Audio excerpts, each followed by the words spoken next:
साध्वी प्रज्ञा सिंह ठाकुर का जन्म मध्य प्रदेश के भिंड जिले के कछवाहा गांव में हुआ था।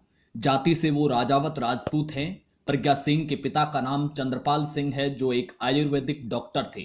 वो लाहार कस्बे के गल्ला मंडी रोड पर रहते थे और यहीं पर एक क्लिनिक चलाते थे, जो कि आयुर्वेदिक क्लिनिक था। प्रज्ञा बचपन से ही काफी तेज तर्रार थी। चूंकि चंद्रपाल सिंह खुद आरएसएस और संघ से जुड़े हुए थे, इसलिए प्रज्ञा को हिंदूवादी शिक्षा घर में ही मिली।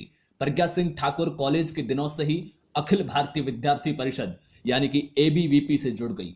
अपने बोलने की कला के चलते ही साध्वी ने बहुत ही जल्द देखते ही एबीवीपी में सक्रिय कार्यकर्ता के रूप में पहचान बना ली। साध्वी प्रज्ञा के भाषण देने की कला के सभी कायल थे। कहते हैं कि प्रज्ञा जब भीड़ को संबोधित करती थी तो लोगों के रोंगटे खड़े हो जाते थे। शुरुआती समय में प्रज्ञा के भाषणों का प्रभाव भोपाल, देवास, जबलपुर और इंदौर पर खूब पड़ा। 2002 में उन्होंने जय वंदे मातरम जन कल्याण समिति बनाई और यह समिति ऐसी हिंदू लड़कियों को वापस हिंदू धर्म में लाने का काम करती थी जिसने दूसरे धर्म के लोगों से शादी कर ली थी और दूसरा धर्म अपना लिया था। स्वामी अवधेशानंद गिरी के संपर्क में आने के बाद प्रज्ञा नए अवतार में नजर आई। अवधेशानंद का राजनीतिक गलियारे में खासा प्रभाव था। इसके बाद उन्होंने एक राष्ट्रीय जागरण मंच बनाया और इस दौरान वो एमपी और गुजरात के एक शहर से दूसरे शहर जाती रहती थी। प्रज्ञा सिंह की पहचान अब राष्ट्रीय स्तर पर होने लगी थी। उन्हें भरपूर राजनीतिक माइलेज मिलने लगा था, लेकिन अचानक प्रज्ञा ने एबीवीपी छोड़ दिया और साध्वी का रूप धारण कर लिया। साध्वी का चोला पहनने के बाद प्रज्ञा कई संतों के संपर्क में आई और प्रवचन करना शुरू किया। साध्वी धीरे धीरे मध्य प्रदेश को छोड़ती गई और गुजरात के सूरत को अपनी कार्यशैली बना लिया। साध्वी की आर्थिक स्थिति जैसे जैसे मजबूत हो गई, उन्होंने सूरत में अपना आश्रम बनवा लिया। प्रज्ञा ने अपने परिजनों को भी इसी आश्रम में बुला लिया और उनके साथ रहने लगी। प्रज्ञा अब गांव गांव जाकर हिंदुत्व का प्रचार करने लगी। उनको सुनने के लिए लोगों की काफी भीड़ भी एकत्र होने लगी थी। तभी चुनावी सीजन आ गया और भाजपा ने साध्वी प्रज्ञा को अपना स्टार प्रचारक बना दिया। प्रज्ञा के कार्यक्रमों को सफल बनाने की जिम्मेदारी भारतीय जनता युवा मोर्चा की थी। इस दौरान प्रज्ञा के भाषण से प्रभावित होकर तत्कालीन बीजेपी के एक एमएलए सुनील जोशी उन्हें दिल दे बैठे। सुनील जोशी ने साध्वी प्रज्ञा के सामने शादी का प्रस्ताव रख दिया, लेकिन प्रज्ञा ने इस प्रस्ताव को ठुकरा दिया। प्रज्ञा ने कहा कि वो देश की सेवा के लिए बनी है और इसी के लिए उन्होंने अपने बिंदास लाइफ से भी संन्यास ले लिया है।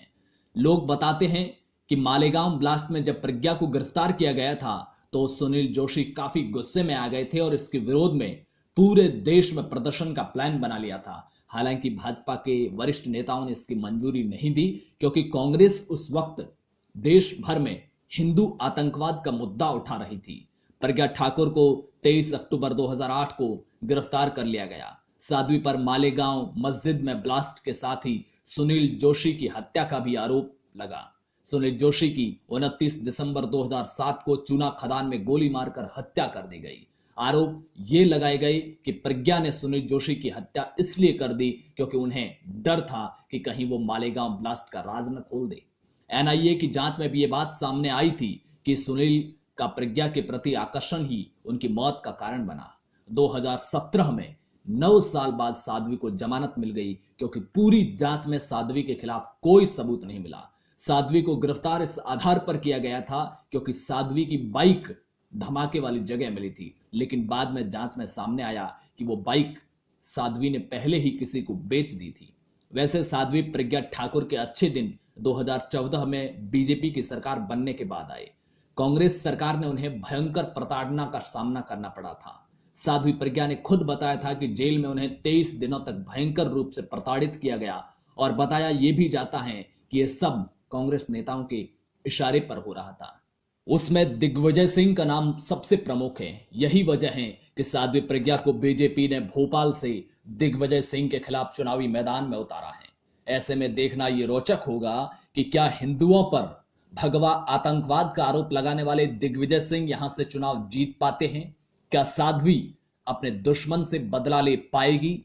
इन सबसे अलग विरोधी पार्टी के नेता यह भी सवाल उठा रहे हैं कि जिस साध्वी प्रज्ञा पर मालेगांव में एक मस्जिद में बम धमाके करने का आरोप हो, उसे बीजेपी ने चुनावी मैदान में उतारकर गलत किया है। क्या आप विरोधियों के सवालों को सही मानते हैं? इन सवालों का जवाब आप नीचे कमेंट बॉक्स में हमें जरूर बताएं। आपकी राय क्या है ये भी बताएं।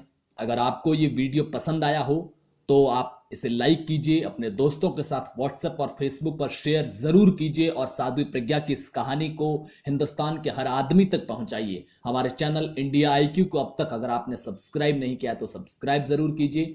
मिलेंगे अगले वीडियो में, तब तक के लिए नमस्कार, जय हिंद।